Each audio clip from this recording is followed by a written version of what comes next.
11월 25일 수요일 오늘 우리에게 주신 하나님 말씀은 열왕기하 4장 24절부터 29절까지 말씀입니다.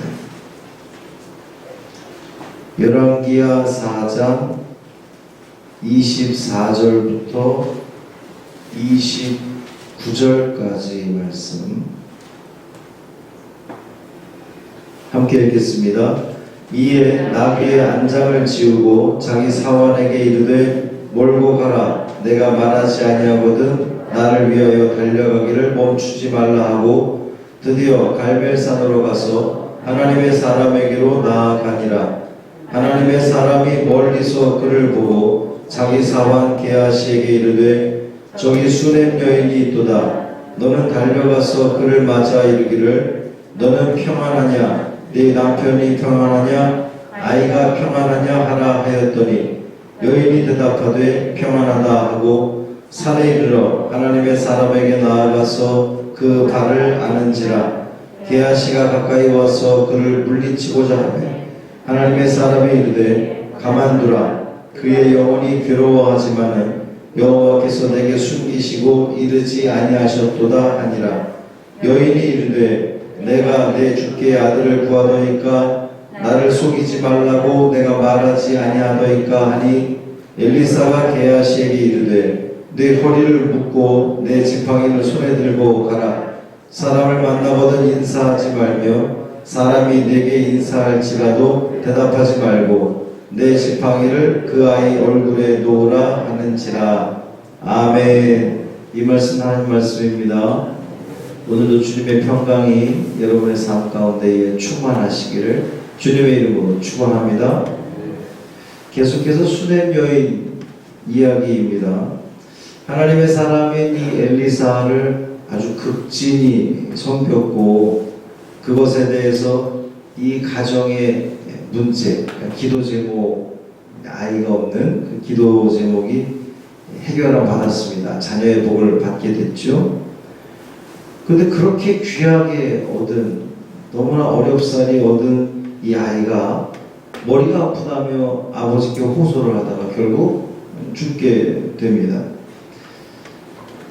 당황스러운 이 상황 속에서도 이 수넴 여인은 침착함을 잃지 않고 죽은 아들을 엘리사의 그 침상에, 하나님의 사람인 엘리사의 침상에 눕히고는 남편을 비롯한 그 누구에게도, 그 어느 누구에게도 이 아이의 죽음을 알리지 않았죠.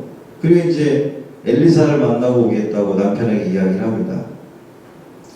이에 나귀의 안장을 지었다 그러는데 이것이 사환에게 안장 지어서 이제 준비해라, 출발하자, 이게 아니라 본인이 직접 안장을 지을 정도로 이 여인은 다급한 거예요. 어제 말씀에서는 샬롬을 이 여인이 이야기를 했잖아요. 잘 다녀오겠다, 샬롬. 근데 말로는 샬롬이라고 이야기를 하지만 얼마나 다급했는지 이 여인의 본인이 직접 안장을 지을 정도로 이 여인의 다급함을 엿볼 수 있습니다. 이것이야말로 엄마의 마음이 아니겠는가 이렇게 생각이 되어집니다. 그리고 사환에게 이제 명령을 하기를 달려가기를 멈추지 말라. 빨리 가자. 그만큼 이 여인의 다급함 또 절박함을 느낄 수가 있습니다. 그렇게 이제 달려가서 갈멜산에 이르러서 하나님의 사람 엘리사에게로 나아갑니다. 여러분, 문제가 있으면 하나님의 사람에게 나아오십시오. 주의 종에게 찾아오십시오. 그리고 기도를 부탁하세요. 그럼 같이 기도해 드릴 겁니다. 그러면 하나님은 하나님께서 보내신 하나님의 사람에게 권능과 능력을 허락하여 주셔서 또 하나님의 사람을 통해서 응답하실 줄 믿습니다. 역사하실 줄 믿어요. 그러니까 문제가 있으면 혼자 끙끙 앓지 마시고 주의 종에게로 가지고 오시기를 바랍니다. 엘리사가 이제 멀리서 보고 사환 게하시에게 저기 수넴 여인이 오는구나. 그러면서 이제 본문에서는 번역이 되지 않았지만 즉시 가서 이런 그 단어가 들어가 있어요. 즉시 빨리 가서 그를 맞아서 평안하냐고 물어라. 그의 남편도 평안하냐? 그의 아이도 평안하냐? 이제 엘리사도 무언가 직감을 한 거죠. 이게 지금 초하루나 안식일도 아닌데 그 먼 곳에서 이 여인이 자기를 찾아왔다는 것 자체가 무언가 이 가정에 문제가 생겼구나. 하나님께서 아직까지 이 성경 말씀 보면 이 엘리사에게 그 아이가 죽었다는 것을 알려주지 않았기 때문에 엘리사가 모른 채로 뭔가 직감을 한 거야. 문제가 생겼구나. 평안하냐? 남편도 평안하냐? 아이도 평안하냐? 이제 여기서 이 평안하냐라고 부르는 그 부름도 샬롬이에요. 샬롬? 평안하냐? 게하시의 이 물음에 이 여인이 평안하다. 샬롬으로 대답하고 있습니다.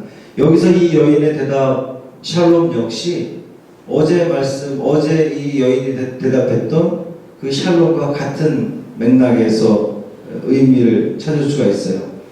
걱정 마세요. 잘 다녀올게요. 라고 말했던 그 샬롬, 그뿐만 아니라 하나님의 개입으로 인해서 참 평강을 줄 거예요. 라고 하는 그 마음이 이 여인에게 있었는데, 이 오늘 본문에서도 샬롬이라고 대답하는 것 역시 게하시의 이 물음에 대해서 단순히 인사 차원에서 샬롬 이게 아니라 내가 지금 문제가 있어서 이곳에 왔지만 하나님의 은혜로 이 문제를 해결함 받고 참 평강을 누리게 될 거다라고 하는 이 믿음이 이 여인에게 있었던 거예요.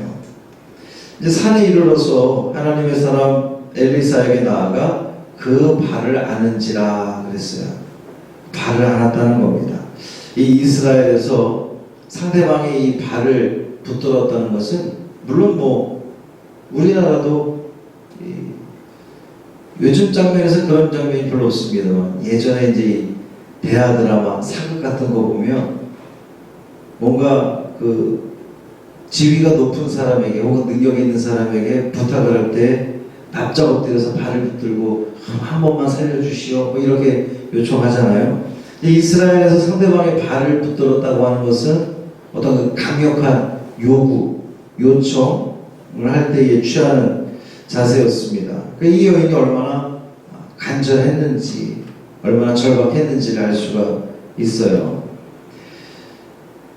평안하다, 샬롬이라고 대답을 하긴 했어도 이 하나님의 사람 엘리사를 보자마자 여러분이 그 엄마의 심정을 느껴보십시오. 아들이 죽었습니다. 자녀를 낳는 것이 불가능하다고 했는데 정말 하나님의 은혜로 아이를 얻게 됐어요. 근데 몇 년 지나지 않아서 이 아이가 지금 죽었습니다. 그 사랑스러웠던, 그 애지중지 키웠던 아이가 죽었습니다. 하나님의 사람에게 이것을 의뢰하면 하나님의 능력이라면 살릴 수 있을 거라고 하는 믿음이 있었지만, 그 간절함이 있었지만 탁 하나님의 사람 엘리사를 보자마자 얼마나 이 감정이 복받쳐 올랐겠습니까? 탁 엎드려서 엘리사의 발을 안습니다. 그만큼 절박한 거예요. 간절한 겁니다. 제발 좀 들어주세요. 이런 의미를 담고 있습니다. 이제 이 여인의 행동에 대해서 게하시가 이렇게 제지를 하려고 하는데 엘리사는 가만두어라. 그의 영혼이 지금 괴로워하고 있구나. 마치 이제 복음서에서 어린아이들이 예수님께 나오는 걸 그 제자들이 제지할 때에 예수님이 가만두어라 하고 했던 그 장면이 떠오릅니다. 수렘 여인이 엘리사에게 호소를 합니다. 내가 아들을 달라고 했더니까 내가 달라고 해서 준 거 아니지 않습니까? 당신이 축복해 주어서 아들이 생긴 거 아닙니까? 나를 속이지 말라고 내가 말하지 않았습니까? 이 여인의 이 표현에 대해서 여러분 아이고 이렇게 불신한 믿음 없다라고 생각하지 마세요. 그냥 이것은 이 여인의 그만큼 간절함의 표현이라고 보면 좋습니다. 가장 신뢰하는 사람을 만난 지금 그녀가 처한 그 비극적 상황과 이 관련해서 그동안 스스로 이 억제하고 있던 슬픔과 안타까움을 그저 그냥 가감 없이 하나님의 사람에게 표현하고 있는 거예요. 그렇기 때문에 이것이 만약에 불신앙적인 모습이었다면 엘리사가 책망했을 거 아닙니까? 너 왜 이렇게 믿음이 없냐? 뭐 이렇게 이야기를 했겠죠. 근데 엘리사가 그렇게 말하지 않습니다. 즉시로 게하시에게 명령을 해요. 허리를 묶고 내 지팡이를 손에 들고 가라. 신속히 가라는 겁니다. 빨리 가라, 이런 의미를 가지고 있어요. 또한 이 내 지팡이를 가지고 가라. 이제 이 지팡이라고 하는 것은 능력을 말하는 겁니다. 하나님의 능력. 이 모세가 들고 있던 지팡이가 우리 생각이 나는데, 영적인 권위를 이 게하시에게 이제 맡기는 거예요. 그리고 게하시에게 더불어 명령하기를 누구든 만나면 인사하지도 말고 누군가 인사를 해도 인사를 받지도 말라. 뭡니까? 집중하라는 거예요. 오직 그것에만, 다른 그 어떤 것도 신경 쓰지 말고 이 아이를 살리는 것은 이 능력의 지팡이를 들고 빨리 가서 집중하여서 아이를 이제 살려내라, 이런 의미죠. 아이에게 놓아라. 엘리사의 이런 그 다급함, 또한 또 간절함을 우리가 볼 수가 있습니다. 오늘 본문을 통해서 우리가 두 가지를 기억하기를 원합니다. 하나는 여전한 이 여인의 믿음입니다. 샬롬이라고 대답하는 이 믿음. 극도의 아들이 죽은 극도의 이 슬픔 속에서도 샬롬이라고 대답할 정도로 이 여인은 하나님에 대한 믿음, 하나님은 살려줄 거다, 고쳐줄 거다, 회복시켜 줄 거다 라고 하는 믿음이 있었다는 거예요. 여러분에게도 이와 같은 믿음이 있기를 주님의 이름으로 축원합니다. 그러나 또 이게 우리가 입술로는 신앙을 가지고 있기 때문에 샬롬, 평안합니다, 믿습니다라고 말을 하면서도 또 인간적인 생각이 자꾸만 이렇게 스멀스멀 올라오고 또 우리 믿음이 연약해질 때가 있는데, 그럴 때마다 하나님 붙들어 주옵소서, 이 믿음이 이기게 할 줄 믿습니다라고 하는 그 믿음 가지고 승리하기를 주님의 이름으로 축원합니다. 두 번째로 이 엘리사와 이 여인의 간절함이에요. 간절함. 보자마자 엘리사, 그 선지자의 발을 붙들고 엎드린 이 엄마의 마음, 또 이 여인의 말을 듣자마자 즉시로 게하시를 보내는, 그러니까 본인이 섬김을 받은 것에 대한 그 남다르게 생각해왔던 이 여인의 급박함, 절박함에 대해서 즉시로 응답하는 이 엘리사의 마음, 자신의 지팡이를 주면서 빨리 가서 이 문제를 해결하라고 하는 이 엘리사의 간절함. 여러분, 주의 종에게 간절함이 있으면 1 기도할 것 10 기도할 수 있는 거거든요. 여러분에게도 나에게 그 간절함이 있으면 우리가 더 많은 시간 기도하는 것과 마찬가지로 우리의 이 간절함과 믿음은 저는 이게 정비례한다고 봅니다. 우리에게 믿음이 있으면 더욱더 간절하게 기도하게 될 줄 믿습니다. 그리고 그 간절함을 담은 기도 속에 하나님께서는 응답하실 줄 믿습니다. 이 믿음 가지고 이 하루도 승리하는 여러분 되기를 주님의 이름으로 축원합니다. 할렐루야. 살아계신 아버지 하나님,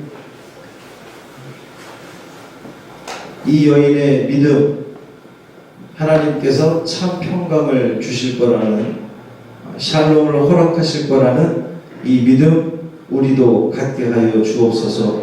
오늘 우리도 주님 성전에 나와 기도하면서 우리에게 문제가 있습니다, 어려움이 있습니다.